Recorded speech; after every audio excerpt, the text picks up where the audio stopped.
നമ്മളെപ്പോഴും കേൾക്കുന്ന ഒരു വാക്കാണ് കാറ്റിക്കേസിസ്. What is കാറ്റിക്കേസിസ്? എന്താണ് കാറ്റിക്കേസിസ്? വിശ്വാസ കൈമാറ്റത്തെ സൂചിപ്പിക്കാൻ ഉപയോഗിക്കുന്ന ഒരു വാക്കാണ് കാറ്റിക്കേസിസ്. വിശ്വാസ കൈമാറ്റത്തിൽ ഉണ്ടാകേണ്ട 3 പ്രധാനപ്പെട്ട കാര്യങ്ങളെക്കുറിച്ച് catechism of the Catholic church paragraph number 4 വിശദീകരിക്കുന്നുണ്ട്.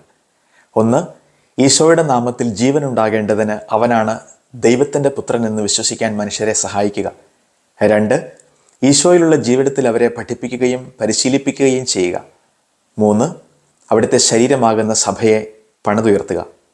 നമ്മുടെ സഭയിലും ഭവനങ്ങളിലും ദേവാലയങ്ങളിലും ശുശ്രൂഷാ മേഖലകളിൽ സംഭവിക്കേണ്ടത് ഇത് മാത്രമാണ്: ഈശോയിൽ വിശ്വസിക്കാൻ, അവിടുന്ന് ജീവിക്കാൻ, അവിടുത്തെ ശരീരമാകുന്ന സഭയെ പണിതുയർത്താൻ, അങ്ങനെ വിശ്വാസത്തിൻ്റെ മഹാസമ്പത്ത് വരും തലമുറയ്ക്ക് കൈമാറാനുള്ള കൃപാവരം പരിശുദ്ധാത്മാവിനോട് പ്രാർത്ഥിക്കാം. ആമേൻ.